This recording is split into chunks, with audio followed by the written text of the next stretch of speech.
Ngayon, mga bossing, Mabelkinjo, Marcos. Naku, dumito na ho tayo. No, yang rally po mga kababayan, eh, uulitin ko mga DDS bawal daw magdala ng mga placards, bawal daw yung mga kung ano-ano na sisigaw daw kayo ng Marcos resign, bawal daw yun, baka mabugbog kayo dun. Ngayon 'no mga kababayan, bumalik tayo, nagsisisihan na ho yung mga DDS. Si Panelo, naku sinisisi, si Koopman. Oo.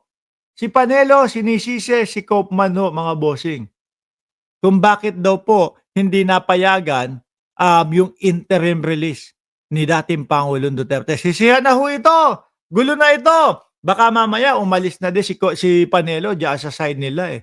Nung makaraang, araw, ang sinasabi na po ni Panelo mga bossing, magaling si Presidente Marcos. May political will si Presidente Marcos. 'Di ba? Panelo blames Duterte's ICC lawyers over failed interim release. O nagtatangisan, nag-iiyakan, no? Malungkot ang mga DDS ngayon, mga bossing. Bakit? Ano sabi ni Panelo dito? Former Presidential Chief Legal Counsel Salvador Panelo questioned the strategy of former President Rodrigo Duterte legal team before the International Criminal Court, saying they failed to exhaust more substantial argument against the tribunal's jurisdiction. Eh kasi naman no mga kababayan, ang lagi lang po nilang sinasabi, ang lagi lang po nilang ginagawa papaasahin yung mga DDS. Pero yung mga ipagtanggol talaga ang Pangulo o ang dating Pangulo, wala. Biruin mo ang nakapag-ano pa dyan, nakapagdiin pa ho dyan, mga kababayan. No, ang nakapagdiin pa ho diyan, yung mga senador ho. Oo, yung mga senador na mga maka-Duterte. Bakit? Ang sinasabi po ng ICC, sa mga nakikita natin, pencil, sa mga nakikita natin na puwersa, power ni Duterte doon sa Pilipinas, kitang-kita na kapagka ipinatawag ito sa mga susunod na mga hearing ay malamang sa alamang hindi 'to bumalik sa hearing. Yung yung ilan 18-6 yata na 18 na mga senador bumoto para bring him home daw po si dating Pangulong Duterte. Mga bossing, isa pa din 'yun, nakita. Malakas pa din ang impluwensya sa politika ni Pangulo o ni dating Pangulong Duterte. 'Yun, doon sila sumabit mga boss, no? Tuloy, in an interview in Billionaire News, by Pinky Webb to Panelo said Duterte Council led by Attorney Koopman limited their challenges to the timing of ICC.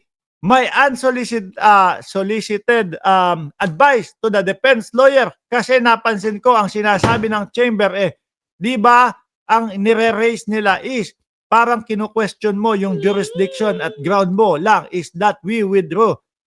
Don't press that, no? At nag-uumpisa kayo ng investigation 2 years after.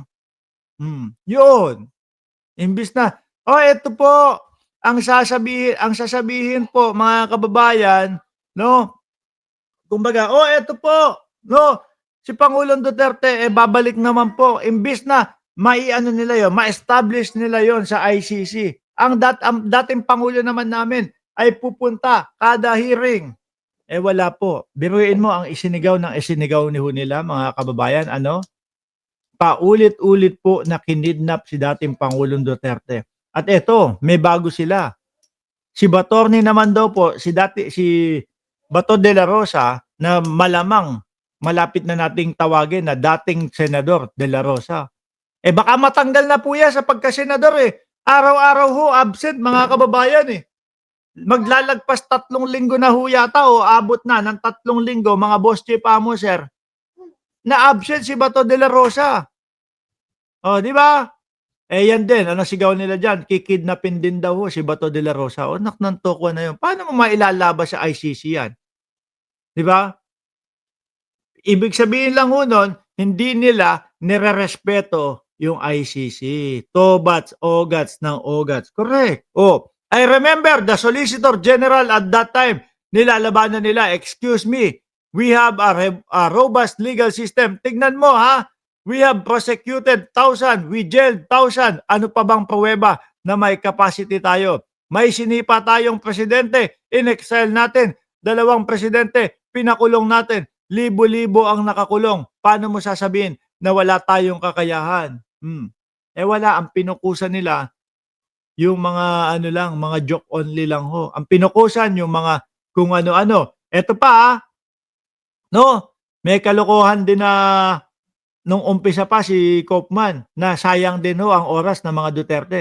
Yung tipo bang kapagka daw ho yung mga ano, yung mga biktima, eh walang ID, hindi daw maikokonsidera na witness or whatever. Hindi daw maikokonsidera na kasama doon sa EJK. Biruin mo yon. Eh sa atin ho sa Pilipinas, ang hirap-hirap kung kumuha ng ID. No, kukuha ka ng ID. Oh, kukuha po ako ng ID. Eh kailangan meron kang ano, meron kang ID din. Anak na toko na. Eh paano kung hindi wala ka pang nauumpisahan? Linda Amor, ngek. Morning pala dyan. Kabsat at oh, yan. Hindi ko na alam yon. Ang problema kasi sa kanila, yung mga defense lawyer na mga dayuhan, ayaw kasi nilang magpapasok ng Filipino lawyers eh. They were relying principally on the former president. Sila na nga ang nagsasabi na may cognitive decline kung anong tatanungin nila, baka nakalimutan na nung mama. Pero tingin ko mabuburo na ho dyan ang dating Pangulong Duterte. Tuldok na ho yung interim release na yan. Wala na kung ano-ano ho yan. Dumating na po si Pulongges Yotman, no? Kasulid pa rin, Boss Mark. Good evening sa iyo at sa lahat ng solid na channel mo. Salamat po, mga kababayan. Tingin ko ho, mabuburo na ang dating Pangulong Duterte dyan at malabo na hong makauwi ang dating Pangulong Duterte, mga bossing, no? Bakit? Biruin nyo, mga boss, 10 taon, no, ang itatagal nung hearing. 10 taon ang itatagal nung hearing. Eh ilang taon na ho ang dating Pangulong Duterte ngayon? 80 na. 80 taon na, mga bossing, mag-81 na. Di po ba? Mag-81 na ho, mga kababayan. Sa 10 taon na hearing, plus 10, edi 90 o 91 matatapos. Sa nakita ho natin na itsura ng dating Pangulong Duterte, parang tagilid na ho maglakad yung nasa stage eh. Di ba? Inaakay nila Bungo. Nung nagsalita naman doon sa, mga kababayan, doon sa Hong Kong, eh ganun din ho, mga kababayan. O, di po ba? Naku, good morning. Yes, I'm in town.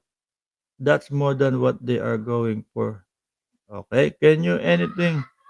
I'm here. Oh, aba. May binebenta kasi akong Rolex. Magbabawas ako. No?